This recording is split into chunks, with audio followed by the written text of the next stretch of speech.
Welcome all. इस video में Nifty का एनालिसिस देख लेते हैं। कल की एक्सपायरी में हम किस तरह से ट्रेड प्लान कर सकते हैं, क्या इंपॉर्टेंट लेवल्स होगी एक्सपायरी के लिए। ठीक है, लेकिन देखिए एक्सपायरी से एक दिन पहले ही मार्केट इतना ज़्यादा सेलिंग दिखा चुका है कि ये मूव एक्सपायरी के दिन आना चाहिए। मतलब ऐसे मूव एक्सपायरी के दिन बहुत ज़्यादा प्रॉफिट बना के देते हैं, लेकिन एक दिन पहले ही आ गया। अब कल के एनालिसिस के हिसाब से देखा जाए तो ओवरव्यू बिल्कुल आज हमारा गलत हो गया। यहाँ पे आज एसएल वाला दिन था। ठीक है, देखिए 100% तो वैसे ही कोई सही नहीं होता है। SL and target is a part of the trading. ये ट्रेडिंग का पार्ट है। एसएल और टारगेट जाएंगे, जो हम व्यू बनाते हैं गलत भी होगा, क्योंकि देखिए व्यू बनाएंगे तभी जाके ट्रेड ले पाएंगे। जैसा हमने देखा कंटिन्यू 2-3 दिन, मतलब आज का दिन छोड़ के कंटिन्यू 2-3 दिन हमने क्या किया है, प्रॉफिट बनाया। किस बेसिस पे बनाया, हमने कुछ व्यू बनाए थे और यहाँ पे लेवल्स निकाली थी। Exact dot to dot levels को मार्केट ने रिस्पेक्ट किया, हमने यहाँ पे प्रॉफिट बनाया। आज यहाँ पे हमारा व्यू गलत हो गया, आज एसएल देना पड़ा। देखिए व्यू बनाएंगे यहाँ पे कुछ ना कुछ, तभी जाके ट्रेड बनेगा, राइट। और ट्रेड बनेगा तभी प्रॉफिट एंड लॉस होगा, राइट। अब देखिए सिंपल से एक चीज़ समझे, व्यू अगर हम बनाते 100% टाइम कोई, मैं ये किस लिए बता रहा हूँ आपको, क्योंकि देखिए आज के दिन है ना, यहाँ पे एक चीज़ आपसे शेयर करूँगा। हो सकता है उससे आपको बहुत ज़्यादा लर्निंग भी मिले, क्योंकि एक सब्सक्राइबर है, लगभग लगभग 2 साल से ज़्यादा हमसे जुड़े हुए हमारे सब्सक्राइबर है वो। बट देखिए उन्होंने आज ऐसी मिस्टेक कर दी है, एक उन्होंने शेयर किया मुझे अभी मार्केट क्लोज होने के बाद, तो मैं आपके साथ शेयर करूंगा, सो दैट उससे हो सकता है आपको कुछ ना कुछ लर्निंग भी मिले। ठीक है, क्योंकि हम क्या सोचते हैं कि बिगिनर ही मिस्टेक करता है, क्या सोचते हैं हम कि बिगिनर ही मिस्टेक करता है। लेकिन देखिए वो जो मैं आपको बोल रहा हूँ 2 सालों से मुझसे जुड़े हैं, उससे ट्रेडिंग तो बहुत पहले से करते हैं। और वो जो पर्सन, अब नाम नहीं बता सकता मैं यहाँ पे, बट वो पर्सन यहाँ पे प्रॉफिटेबल है। पहली बात तो उन्होंने ऐसी मिस्टेक कर दी जो बिगिनर भी नहीं करते, ऐसी छोटी सी मिस्टेक कर दी है, मैं बताता हूँ आपको। देखिए तो वही बता रहा था मैं कि व्यू जो हम बनाते हैं, ठीक है, हमें व्यू बनाना है तभी जाके हम ट्रेड ले पाएंगे। 100% तो सही नहीं आएंगे, राइट। व्यू अगर बनाते, मैं अगर एग्जाम्पल लेता हूँ, चलो अगर हम 10 बार व्यू बना के ट्रेड करते हैं, ठीक है, कि ऐसा यहाँ से मूव आना चाहिए, तो आपको भी पता है 8 से 9 बार सही होते हैं, चलो 7 से 8 बार तो हम सही होते हैं। बट मैं ये पकड़ के चलता हूँ कि 5 बार हम सही होते हैं, 5 बार गलत होते हैं ना।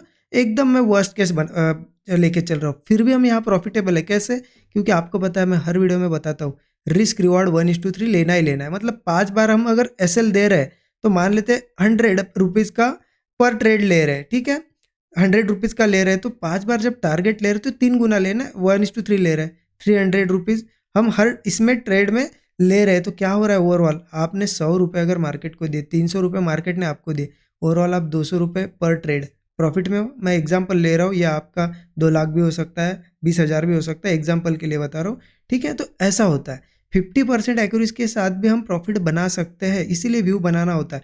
अब देखिए उन्होंने क्या किया, मैं आपको जो बता रहा था, ठीक है, जैसा कि मैंने भी यहीं पे ट्रेड प्लान किया, उन्होंने भी किया था। हमने क्या देखा था कि मार्केट अगर नीचे आता है तो यहाँ पे सपोर्ट है 22,275 का। यहाँ पे क्या हुआ, मार्केट यहाँ पे देखिए एक हैमर जैसी कैंडल्स बनाई, यहाँ पे इस तरीके से एक ब्रेकआउट भी क्रिएट किया। ऐसा अगर ब्रेकआउट जैसा बनाता है यहाँ पे, क्योंकि यहाँ पे सपोर्ट लिया, हम देख सकते हैं यहाँ पे मार्केट ने थोड़ी सी छोटी सी रेंज भी बनाई थी, यहाँ एक ब्रेकआउट जैसा बना। यहाँ पे मैंने भी पर्सनली आज ट्रेड लिया था, लेकिन अनफॉर्चुनेटली एसएल मेरा हिट हो गया। लेकिन उन्होंने क्या किया ना, यहाँ पे एसएल हिट होने के बाद भी होल्ड करके रखा।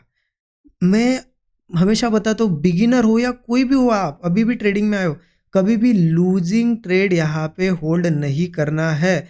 उन्होंने इतने प्रोफेशनल लेवल पे ट्रेड करते हुए प्रॉफिटेबल है, कंसिस्टेंट प्रॉफिट बनाते हैं, फिर भी ये आज उन्होंने गलती की। क्या किया उन्होंने, क्योंकि बायस हो गए थे। हमने कल क्या देखा था, मैंने भी ये चीज़ बताई थी आपको, कि प्राइस एक्शन देख के मुझे बैंक निफ्टी लग रहा था कि यहाँ पे हाई लगाएगा, लेकिन हो सकता है वो लगाएगा, कल लगाए, 2-4 दिनों में लगाए, या फिर अगले हफ्ते लगाए, ठीक है, या फिर गिर भी सकता है। ऐसा तो नहीं है मैं सही आऊँगा।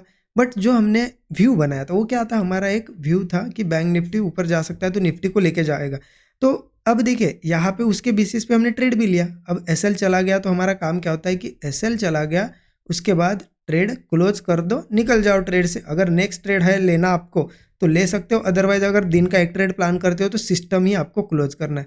उन्होंने गलती क्या की आज, बायस हो गई कि नहीं ऊपर ही आएगा, ऊपर ही आएगा, होल्ड ही करते गए, लॉस बढ़ता ही गया।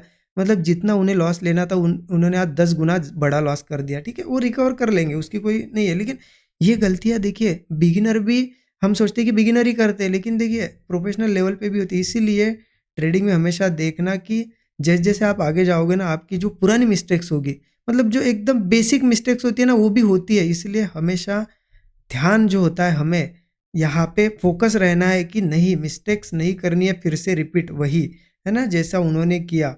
ओके, उन्होंने फिर एग्जिट कर दिया, लगभग नीचे के लेवल पे एग्जिट कर दिया, बुक कर लिया लॉस, अब कैरी फॉरवर्ड नहीं किया। लेकिन देखिए, इससे आपको भी ये लर्निंग मिले, क्योंकि बहुत से लोग क्या करते हैं ना, यही गलतियाँ करते हैं। उनको लगता है कि एसएल चला गया तो मैं एक्सेप्ट नहीं करते कि नहीं नहीं ऊपर ही आएगा, ऐसा नहीं करना है। जब आपका 10,000 का लॉस होने वाला होता है ना, वो 1 लाख चला जाता है, आपको पता नहीं चलता। 10,000 का लॉस कल आप रिकवर कर लोगे और उससे डबल प्रॉफिट भी कर लोगे, लेकिन अगर 1 लाख आपका लॉस हो गया तो आप रिकवर नहीं कर पाओगे। मतलब जो लोग 10,000 देते हैं, उन्होंने अगर 1 लाख लॉस कर दिया और रिकवर नहीं होता है ना, ये चीज़ें आई होप आपको ये समझ रही होगी चीज़ें। ठीक है, ओवरऑल व्यू तो आज का गलत था, आप कल के लिए देख लेते एक्सपायरी में कैसे ट्रेड करना है। देखिए ये चीज़, देखिए ये मैं इसलिए इतने आपको डीप में बता रहा हूँ चीज़ की, क्योंकि यही होती है बेसिक मिस्टेक। क्योंकि आपको बता रहा हूँ, देखिए रॉन्ग होने से, मतलब आप अगर ट्रेड में गलत होते हैं ना, उससे कोई भी लॉस में नहीं आता मंथ एंड में। आप कितने भी लॉसेस कर लो, आपका एक ट्रेड भी चल जाएगा ना, वो आपको पूरे लॉस रिकवर करके देगा। लेकिन वो जो बेसिक मिस्टेक होती है ना, ये साइकोलॉजिकल मिस्टेक, होल्ड करना, एसएल ना देना, एसएल पे एग्जिट ना करना, वही आपको बड़े लॉस में लेके आती है मंथ एंड में। तो इस चीज़ का आपको ध्यान रखना है। ठीक है, अब देखिए एक्सपायरी का दिन है, कैसे ट्रेड करना है कल वो बता देता हूँ। देखिए सिंपली है, मार्केट तो कंटिन्यू गिरते हुए आ रहा है, राइट। जहाँ पे ये सपोर्ट लिया ना, यहाँ एक लेवल है सपोर्ट किया, ऐसे ही कहीं पे भी नहीं रुका है मार्केट, सपोर्ट लिया है 21,900 के आसपास एक सपोर्ट लेवल है। अब देखिए मार्केट अगर कल यही ओपन होता है, थोड़ा सा करेक्शन करके अगर कंसोलिडेट वगैरह करके ब्रेकआउट देता है ना, कॉल ले सकते हैं। लेकिन ध्यान रखिए ये सपोर्ट ज़रूर है, लेकिन मुझे यहाँ पे इतना स्ट्रांग नहीं लग रहा है। इसके नीचे का सपोर्ट भले स्ट्रांग लग रहा है, इसके नीचे भी एक सपोर्ट है 21,830 का एक है, इसके नीचे अगर बात करें 21,670 का एक सपोर्ट लेवल है।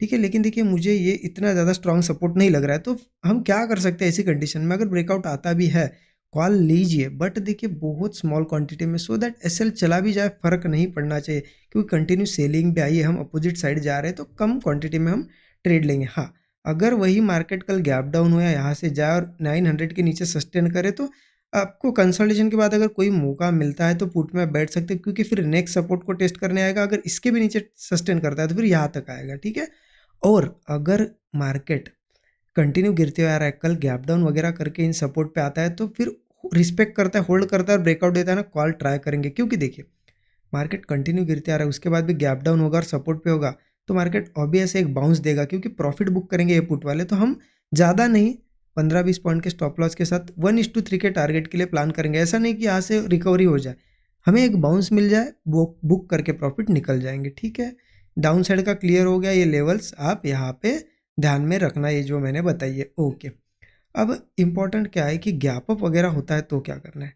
ठीक है, देखिए गैप अप होता है तो इस लेवल के आसपास, इस लेवल के आसपास है ना रेजिस्टेंस है, कहाँ से कहाँ तक 21,130 से लेकर 22,130 से लेकर 22,140, ये जो 10 पॉइंट का जोन है ना, ये रेजिस्टेंस है। अगर किसी केस में यहीं पे गैप अप होता है, कॉल मत प्लान कीजिए, 140 के ऊपर जाने दीजिए, सस्टेन करने के बाद हम कॉल प्लान करेंगे। ठीक है, क्योंकि यहाँ से हो सकता है मार्केट गिरते आ रहा है, थोड़ा करेक्शन करेगा, वापस इस रेजिस्टेंस के पास से वो गिर सकता है, इसलिए यहाँ पे कॉल मत प्लान करना। हाँ, इसके पहले पहले यही कहीं गैप अप हो गया मार्केट मान लेते हैं, फिर उस थोड़ा करेक्शन के बाद अगर वो होल्ड करके कोई ब्रेकआउट देता है तो फिर कॉल हम ट्राई करेंगे, लेकिन ध्यान रखना स्मॉल क्वांटिटी में प्लान करना है। ठीक है, आई होप आपको चीज़ें समझ में आई होगी। देखिए ये जो मैं लेवल्स बताता हूँ ना, आपको लगती होगी इंपॉर्टेंस, लेकिन मेरे लिए तो लेवल से ज़्यादा है ना साइकोलॉजी इंपॉर्टेंट है। लेवल तो कोई भी निकाल लेगा सीखने के बाद, लेकिन साइकोलॉजी ऐसी चीज़ है वो डेवलप करनी पड़ती है, ऐसे ही नहीं आती है। ठीक है, एक एक चीज़ आपको, मिस्टेक आपकी लिख के रखनी पड़ेगी, और एक चीज़ ध्यान रखना है, सेम मिस्टेक रिपीट नहीं होनी चाहिए। अगर सेम मिस्टेक्स आप रिपीट करोगे ना, तो ट्रेडिंग में प्रॉफिट करना बहुत ज़्यादा मुश्किल हो जाएगा। ठीक है, बाकी वीडियो अच्छा लगा ज़रूर लाइक कीजिए। Thank you so much everyone.